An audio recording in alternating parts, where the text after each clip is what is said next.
Buenas tardes amigos. La Unidad de Educación Virtual del Centro de Educación Continua les da la más cordial bienvenida al cuarto webinario 2014 con el tema Java.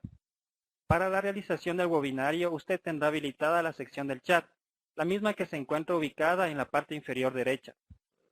Una vez finalizada la presentación de contenidos, se receptarán sus inquietudes sobre el tema abordado en la sección chat. Finalmente, agradecemos sus comentarios sobre el webinario y la encuesta de satisfacción que se enviará por interno. Para nosotros es muy importante conocer su opinión. Gracias por su atención. Disfruten del webinario. Muy buenas tardes. Les saluda Cristian Castillo. Gracias y bienvenidos a nuestro cuarto webinario gratuito de la Unidad de Educación Virtual del SEC-EPN. Este proyecto se viene realizando desde el año anterior, que tiene por objetivo compartir y transmitir conocimientos a través de seminarios ejecutados a través de la web, que sustentan en las tendencias actuales del e-learning o programas de formación en vivo. Para el desarrollo del presente webinario utilizaremos la plataforma de videoconferencia WisiQ.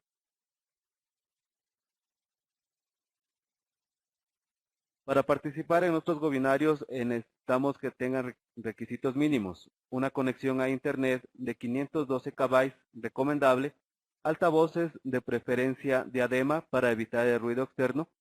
La participación se realizará mediante mensajes de texto a través del chat al finalizar la conferencia del expositor. Nuevamente bienvenidos a nuestro cuarto webinario gratuito con el tema de Java. En esta oportunidad vamos a trabajar con el ingeniero Pablo Correa, tutor de cursos virtuales de Java. Pablo es ingeniero en sistemas informáticos y de computación, experto en tecnología en varias instituciones públicas y privadas. Tiene 6 años de experiencia como docente en programación avanzada con lenguaje Java y .NET, formación de jóvenes y adultos. Es coordinador y tutor virtual de cursos de Java en el SEC-EPN. Con ustedes, Pablo Correa.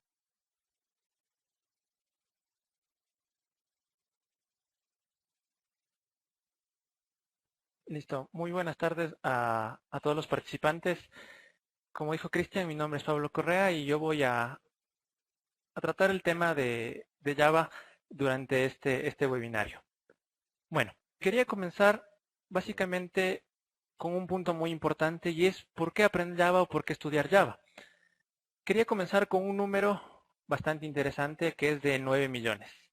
9 millones es el número de desarrolladores que se considera existe a nivel mundial que utilizan la tecnología Java. Sí, es un número bastante interesante, es muy grande respecto a lo que tiene que ver con otros lenguajes de programación.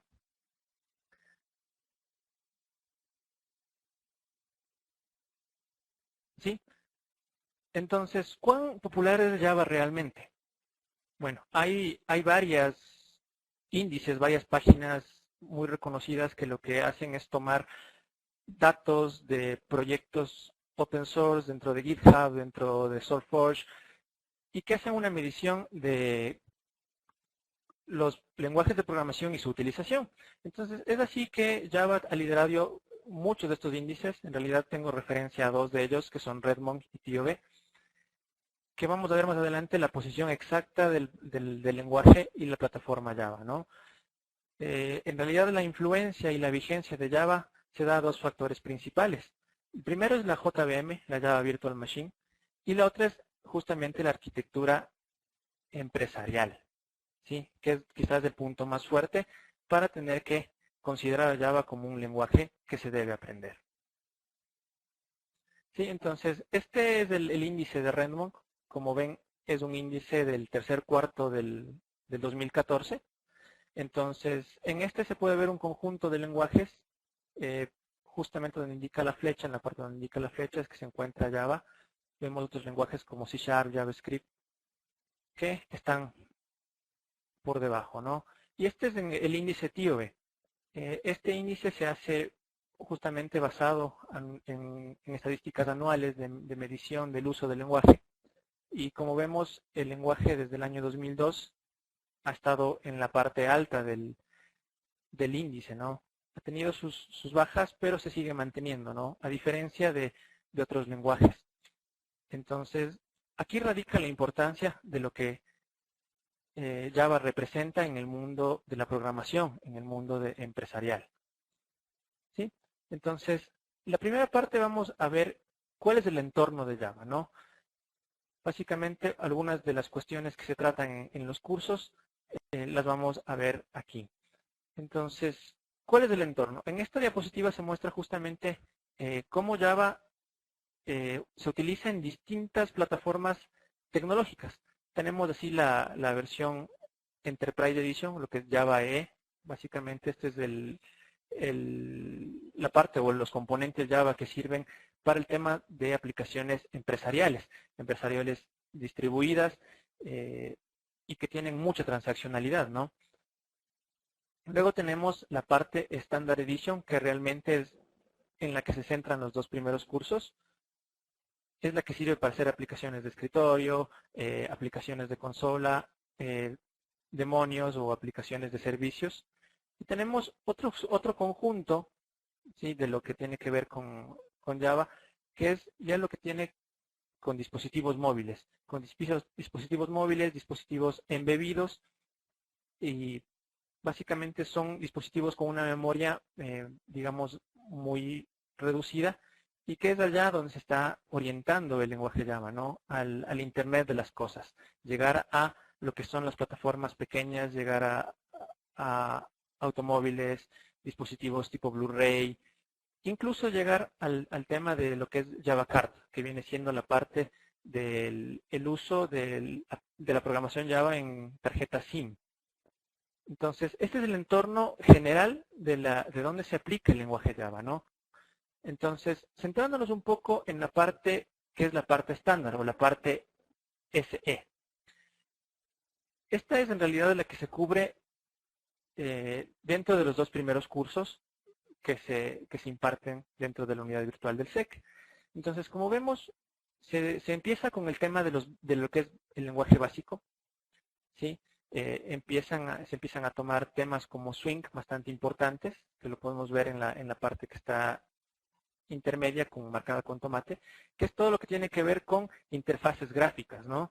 Se mira también de la parte final, que son la parte de utilidades y lenguajes, o más bien base del lenguaje, el tema de colecciones, el tema de cómo se manejan también lo que son excepciones y demás, ¿no? Este es el espectro completo de lo que viene siendo la parte de Java estándar, que como pueden ver en realidad es bastante extensa y que sirve de soporte para dar el salto a la siguiente parte o a la siguiente aplicación de Java dentro de la empresa, que justamente es la parte empresarial, que es lo que se cubre en el tercer curso de Java. Sí, en el tercer curso de Java uno está en capacidad de realizar aplicaciones web, ¿sí?, utilizando algunos de los componentes que se muestran acá.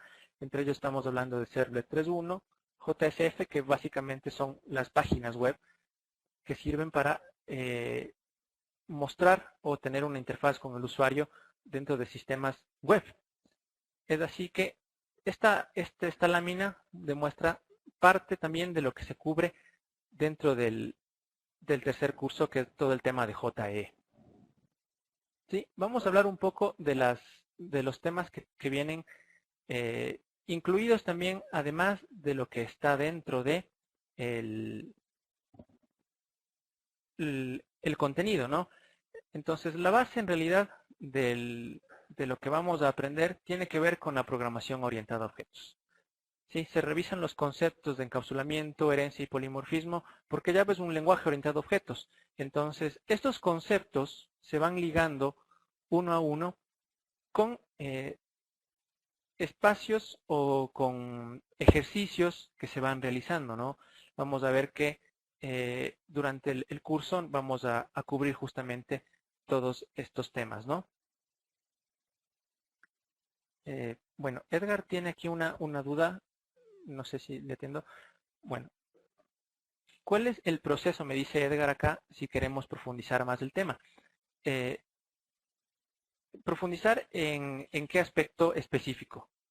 Porque como ves, si podemos regresar acá un poco, tenemos dos partes, ¿no? La parte estándar y la parte empresarial. No sé en cuál de los temas te gustaría un poco más saber a profundidad.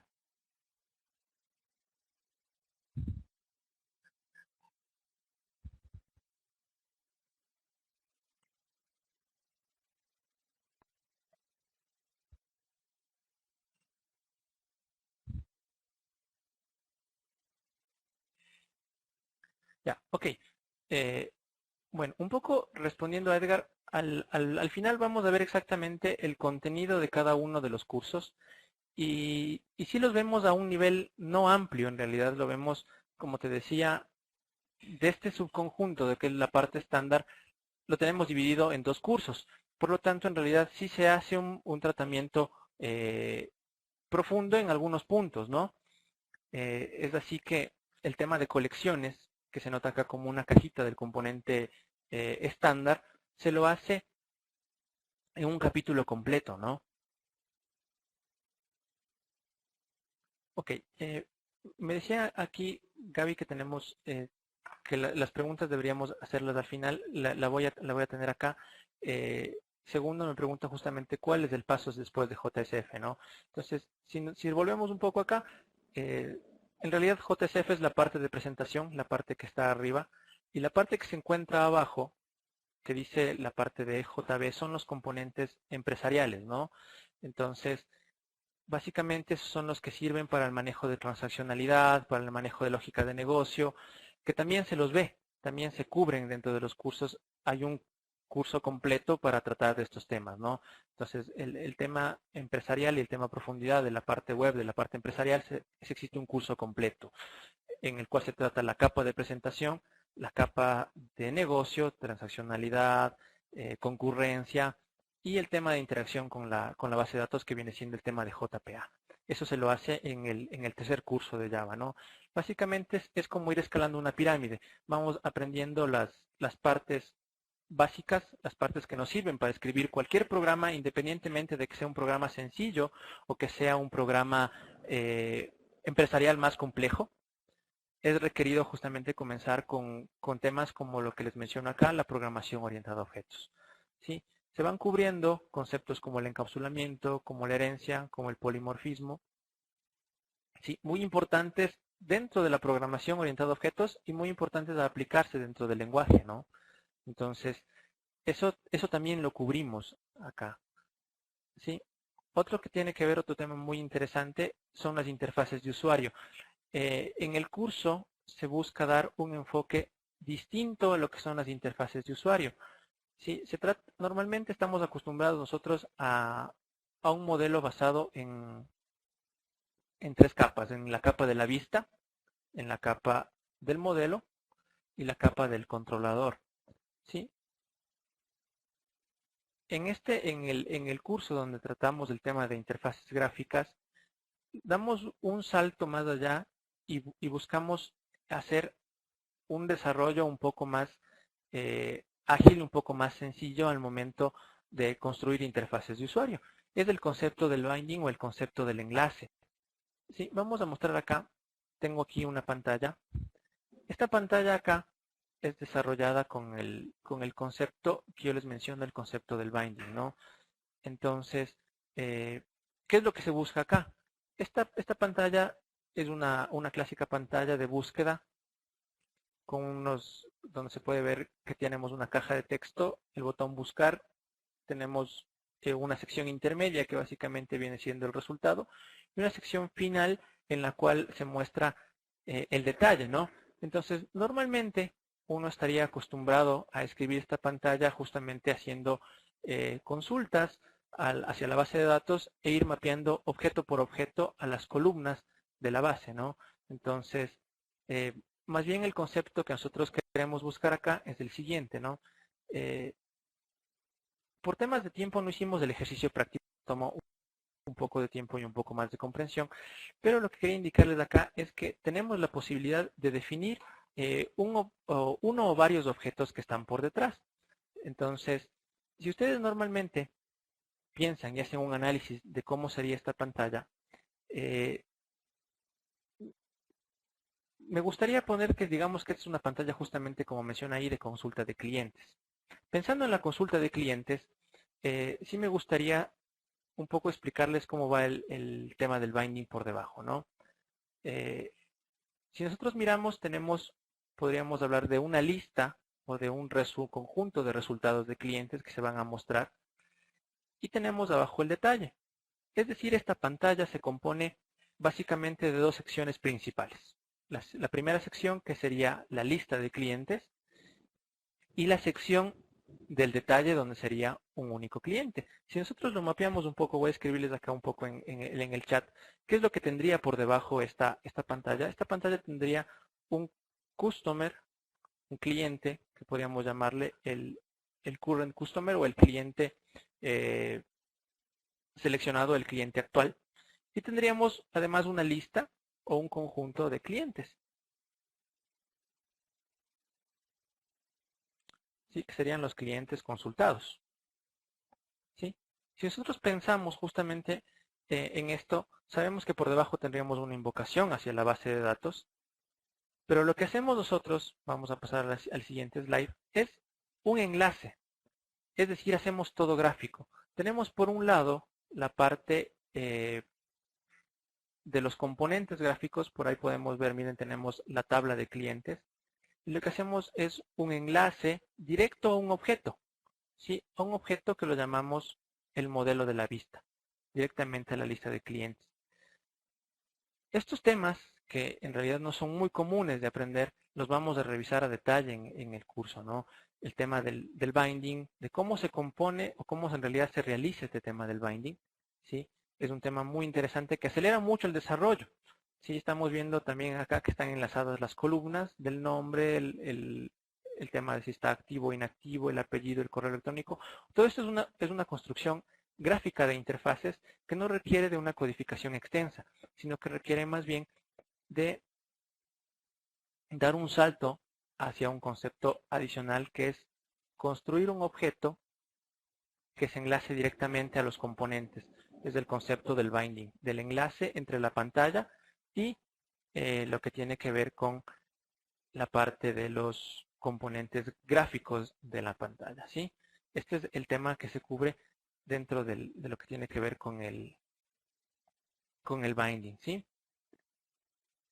Yendo un poco más al tema de aplicaciones web, en el tema de aplicaciones web se da un salto ya sustancial. Aquí sí ya pasamos de hacer aplicaciones sencillas, aplicaciones de escritorio, aplicaciones de consola, y saltamos ya al mundo empresarial. En el mundo empresarial tenemos que basarnos con lo que tiene que ver con el servidor de aplicaciones, ¿sí?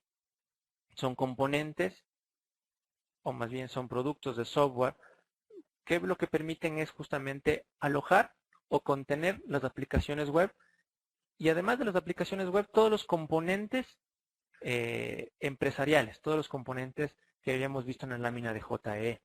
Entonces, ¿qué temas se topan acá? Temas como JCF, para justamente todo lo que es la interfaz gráfica, todo lo que tiene que ver con la parte visual.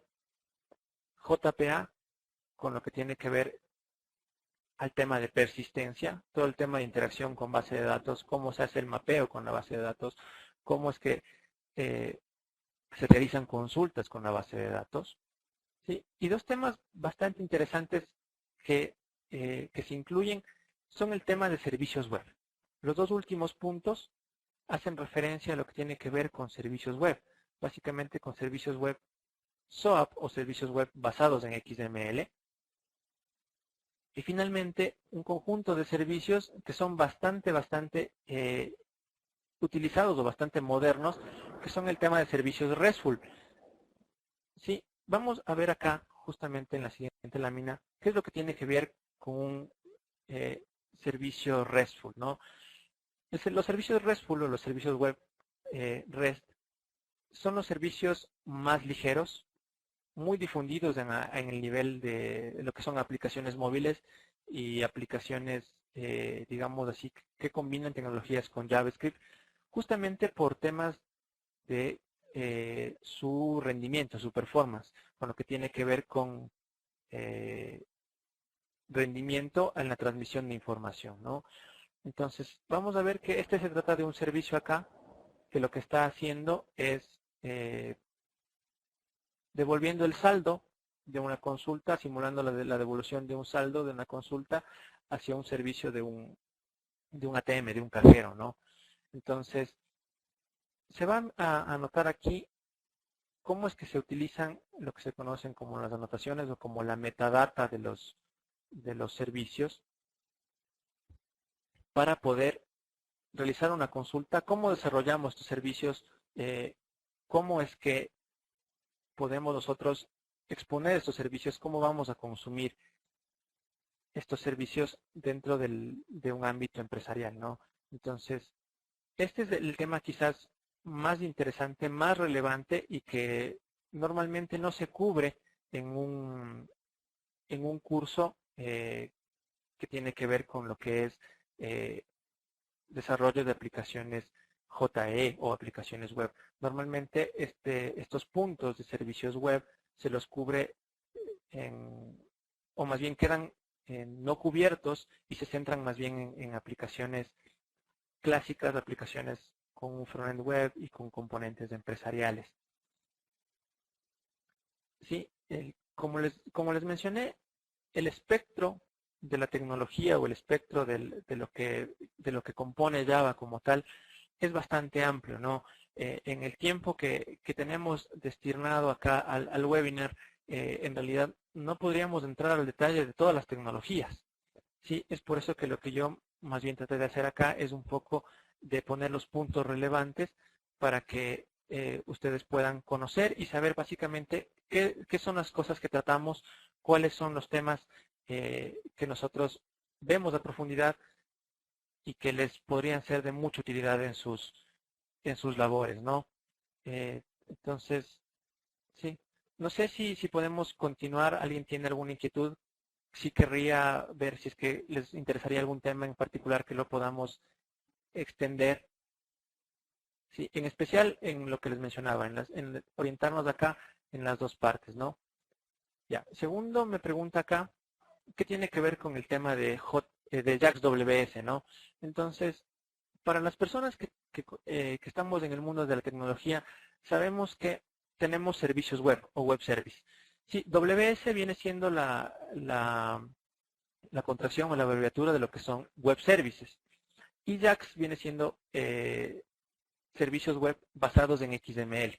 Los servicios web más comunes o más utilizados, más difundidos, son los JAX WS. Entonces, estos servicios, cómo se desarrollan estos servicios, cómo se consume, cómo se publica estos servicios, se lo cubre también dentro del curso de JE. ¿Sí? Entonces, Cristian me dice acá que podemos comenzar con el tema de lo que son las preguntas para profundizar un poco más sobre estos temas. Muy buenas tardes con todos. Les saluda Marcela Peñerrera. En este momento vamos a dar paso a las preguntas. Edwin nos dice que qué profesionalistas utilizan Java y para qué nos sirve este lenguaje de programación. Y que desde ejemplos, por favor, Pablo. Ok, entonces volvamos un poco acá al espectro y a lo que viene siendo el entorno, ¿no?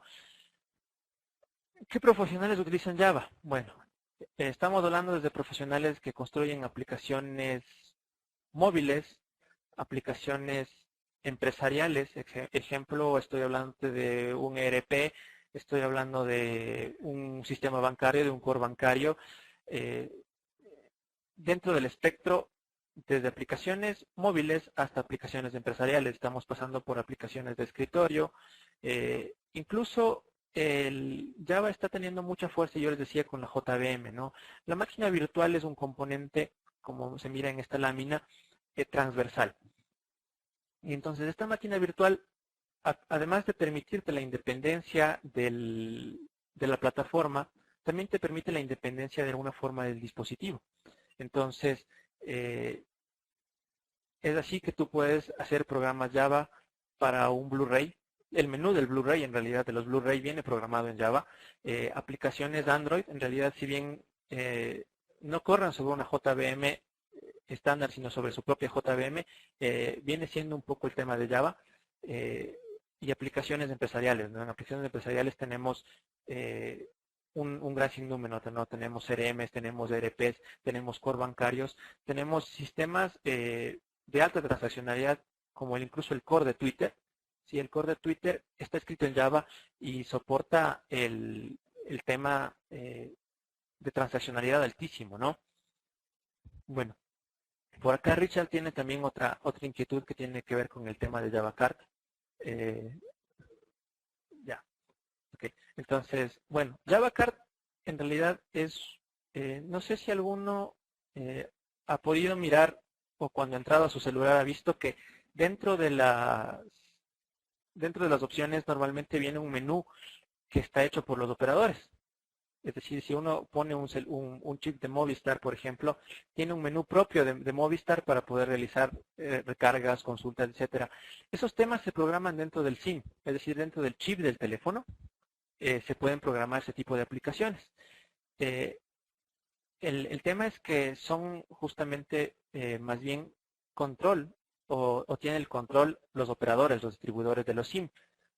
Es por eso que no se da un uso extendido, pero se puede realizar ese tipo de aplicaciones, ¿no? Vamos con la pregunta de Juan Valladares. ¿Qué conocimientos previos se necesita para aprender Java? Ya. Dentro de los cursos, el primer conocimiento previo es que se tenga algún tipo de experiencia en un lenguaje de programación. No es obligatorio conocer un lenguaje orientado a objetos. Basta con conocer un lenguaje de programación cualquiera. ¿Sí? Porque justamente, ¿cuál es el enfoque que se da? En la primera parte, ya siendo específicos en la primera parte del curso de Java, lo que se hace es enseñar a programar de la forma, llamémosla así, más hard o más difícil. Comenzamos programando en un editor de texto, escribiendo nuestras clases en un editor de texto sin corrección sintáctica, sin el asistente de código, lo hacemos a pulso. ¿Y por qué lo hacemos a pulso? En realidad es porque normalmente cuando un desarrollador llega a un punto de conocimiento, lo que hace es olvidarse de los fundamentos, olvidarse de las bases. Y dice, no, esto lo doy por hecho, lo doy por asumido y porque me ayude el IDE, ¿no? Eso lo hacemos al inicio del curso. Si posteriormente justamente damos el salto a utilizar ya un IDE que nos ayuda justamente con el tema sintáctico, nos ayuda justamente con el tema de productividad para hacer más rápido la producción de código, ¿no? Dani nos pregunta, ¿qué tan compatible es Java con otros lenguajes como Android? Bueno, Android en realidad no es un lenguaje de programación. Android es una plataforma móvil. Si nosotros pudiéramos mirar a detalle cuáles son los componentes de la plataforma Android, vamos a ver que por debajo Android en realidad tiene una arquitectura en la cual tiene una máquina virtual. Una máquina virtual que, bueno, anteriormente se llamaba Dalvik. La máquina virtual actual dentro de Android 5 se llama ARM, si no estoy equivocado, que es Android Runtime, no me acuerdo qué es la M. Y básicamente el lenguaje que está sobre esa máquina virtual es Java. Es decir, uno escribe aplicaciones a Android en Java. No con las clases Java estándar, ¿sí? Sino con el conjunto o el subconjunto de clases que permiten manejar justamente el dispositivo móvil específicamente, ¿no? El dispositivo móvil tenemos que considerar que no es igual a una aplicación de escritorio porque tenemos que considerar componentes de hardware diferentes, ¿no? Pero el lenguaje como tal en el que se escriben las aplicaciones a Android es Java, porque por debajo tiene una máquina virtual, que es lo que hace es ejecutar finalmente el bytecode o el código de máquina dentro del dispositivo móvil.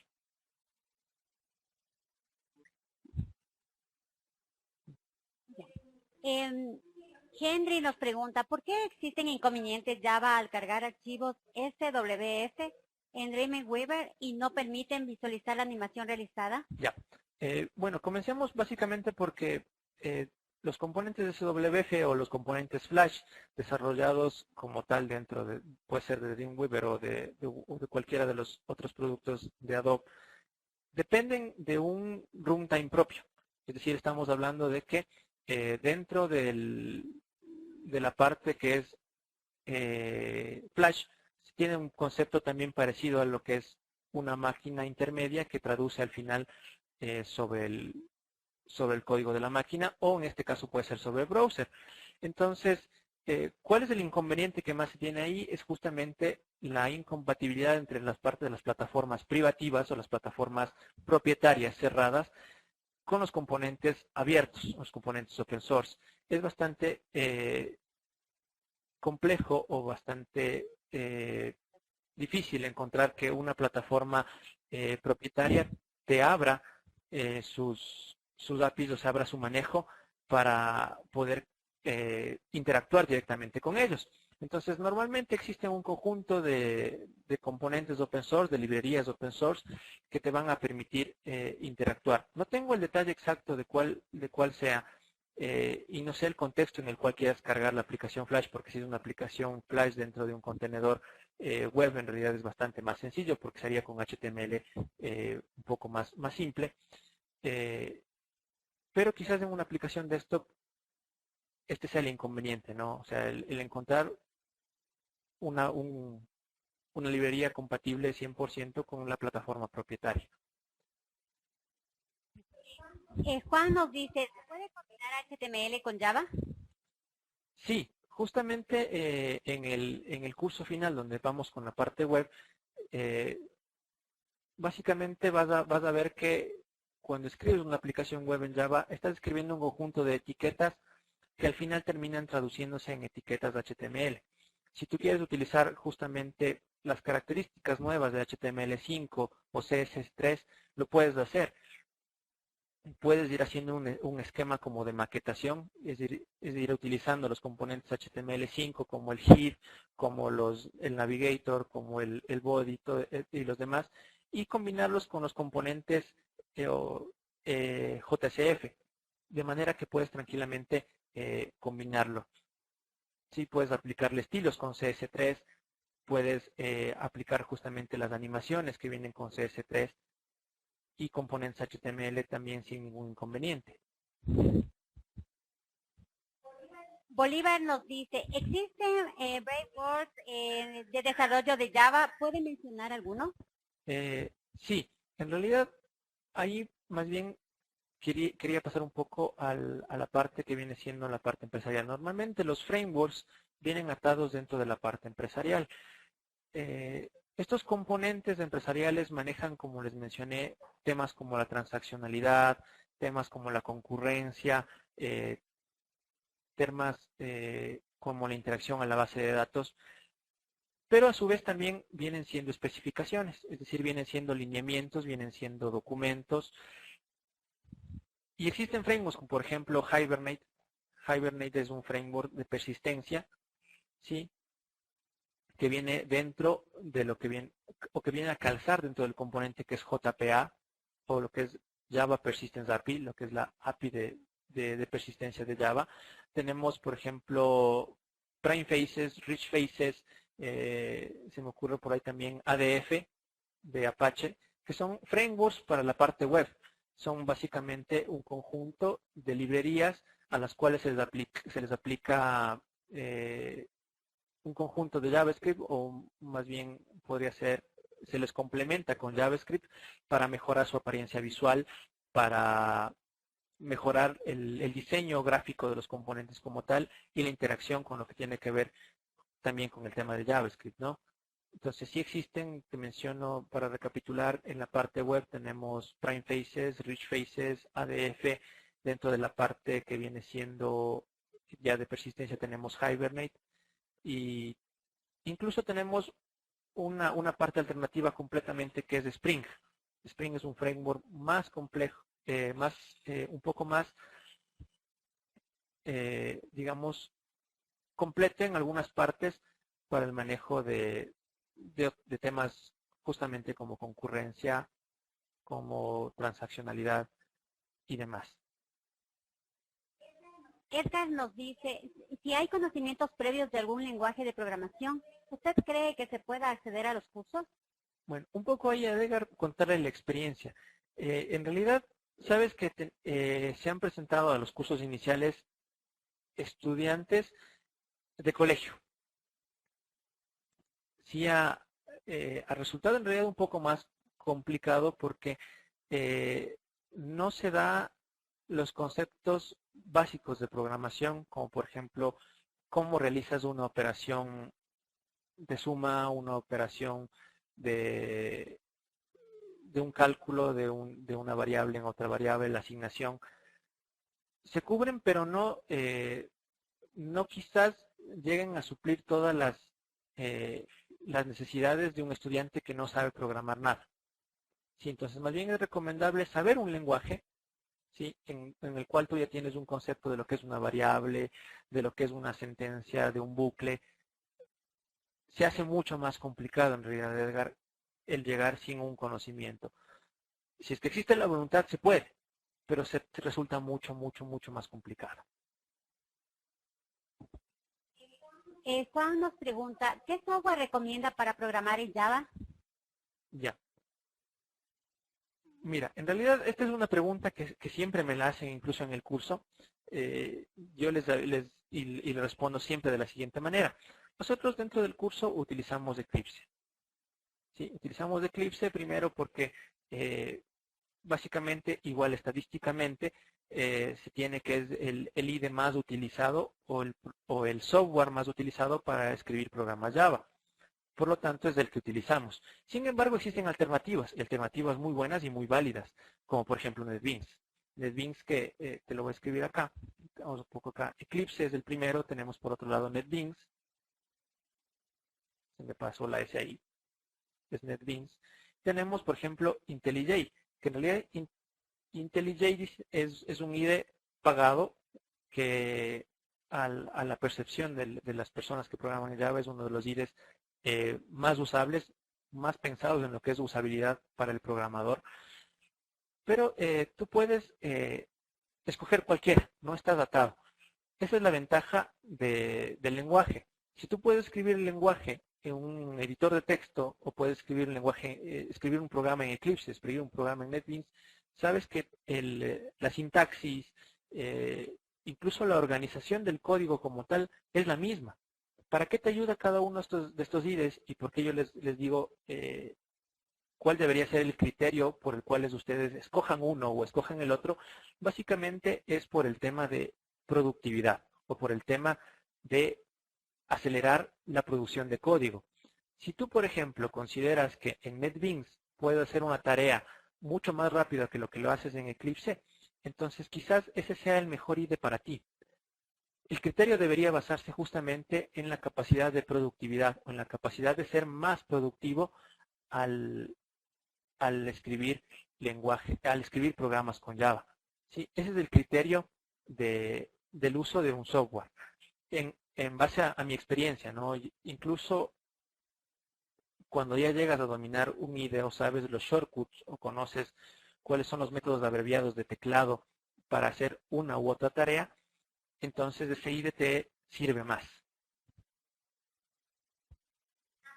Andrea nos pregunta, ¿puede mencionar qué aplicaciones se puede desarrollar para empresas medianas?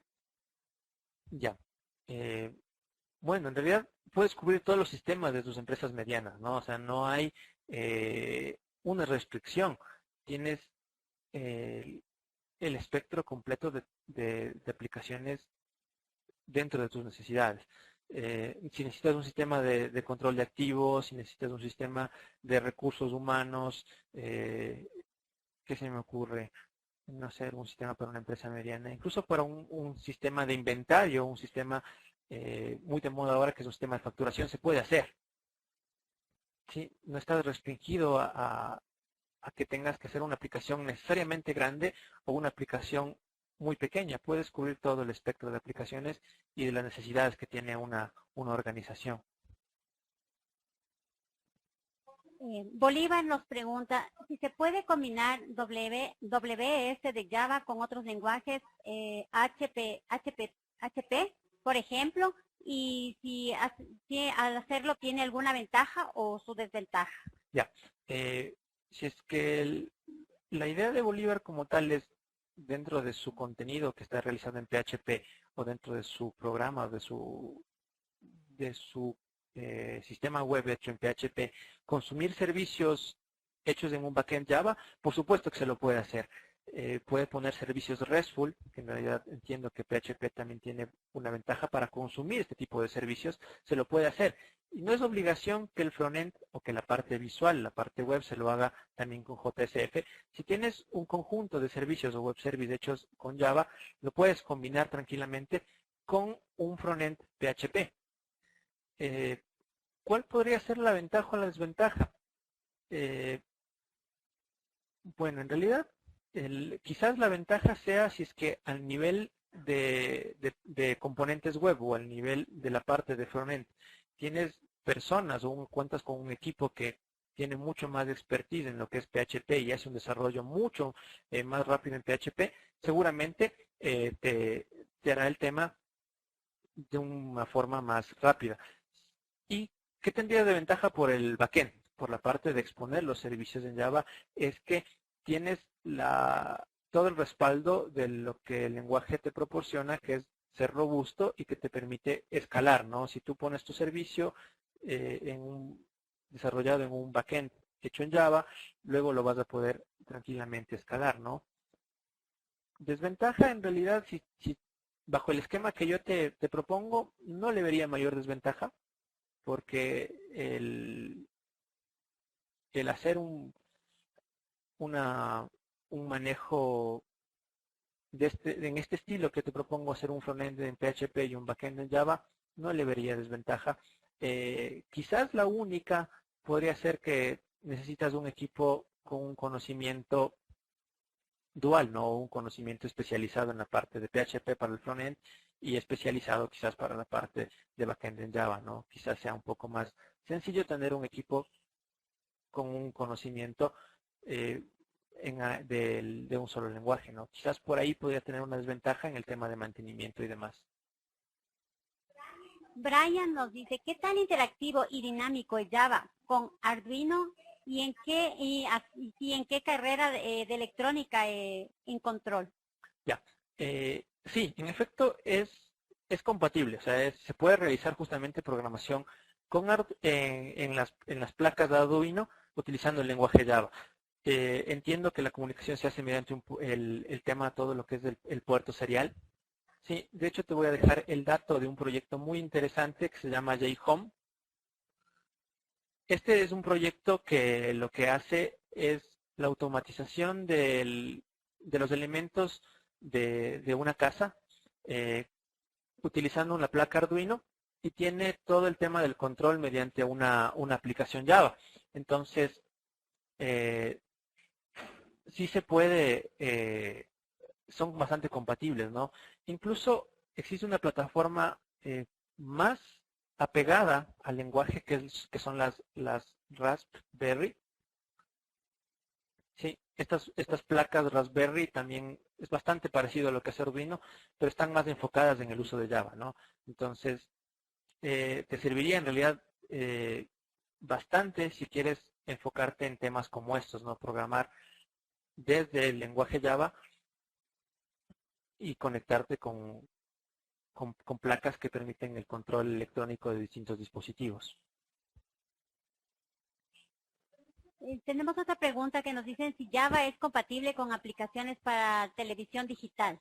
De hecho, sí tengo datos que están justamente haciendo aplicaciones para el tema de televisión digital. No tengo el dato exacto de qué componentes estén utilizando o qué framework estén utilizando. Y en realidad no he visto cursos todavía en este tema. Sería algo bastante interesante ver un curso con lo que es el tema de la televisión digital. Segundo nos dice si quisiera realizar una aplicación en LinkedIn Data, ¿Qué tipo de framework tiene Java para hacer ese tipo de aplicaciones? Y ustedes pueden brindar algún curso de eso. Ya, un poco me da dudas. ¿Cuál sería el concepto de la aplicación que nos propone segundo del tema de Linked Data? No estoy seguro si se refiere a lo que tiene que ver con hacer alguna interacción directa con los esquemas de la base de datos o algo parecido. No me queda muy claro. No sé si segundo me puede ayudar un poco aclarándome cuál es el estilo de la aplicación en la que se enfocaría.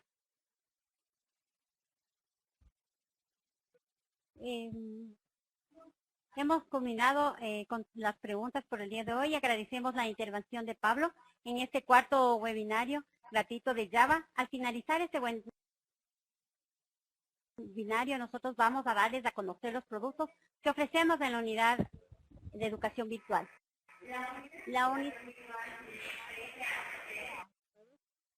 Cursos virtuales de 48 horas de $135. Entre ellos tenemos ofimática, ofimática básica, ofimática en la nube de Google Drive, Microsoft Excel básico intermedio, Excel avanzado, Project básico y Project avanzado. Tenemos en gestión estadística SPS básico intermedio, SPS avanzado. En la parte tecnológica tenemos Linux Administrator 1, Linux Administrator 2, protocolo TCP y servidores web sobre Linux. En los cursos empresariales, les ofrecemos como correo electrónico, gerencia de servicio de atención al cliente, liderazgo de alto impacto, presentaciones interactivas con precios.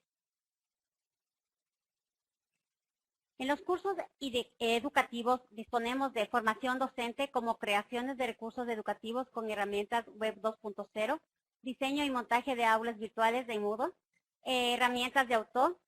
Información y actualización para docentes tenemos educación inicial para niños de 1 a 0 y 1 año, educación inicial para niños de 1 a 2 años, matemática 1, matemática 2 y matemática 3. Ofertamos servicios virtuales también de 64 horas que tienen un costo de $175.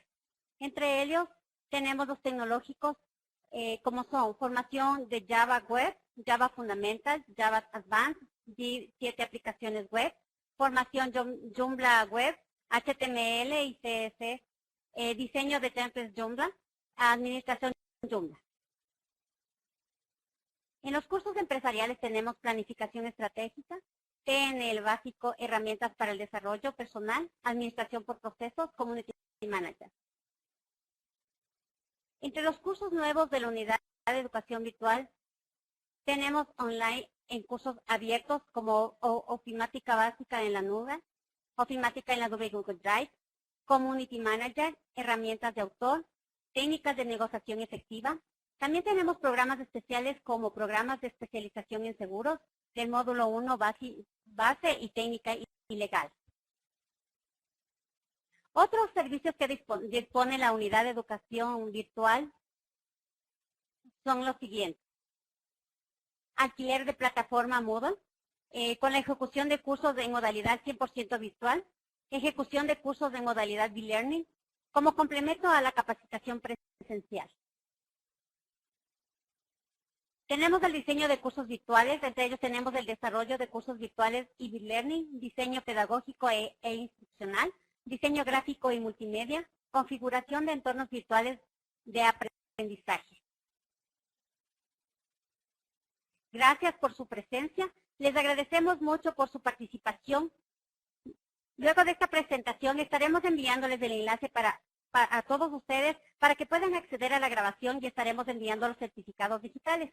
Quedan cordialmente invitados a nuestro cuarto evento internacional de aplicaciones tecnopedagógicas de e-learning que se realizará los días 20 y 21 de noviembre de 8 a 5 de la tarde. Muchas gracias a todos por su presencia.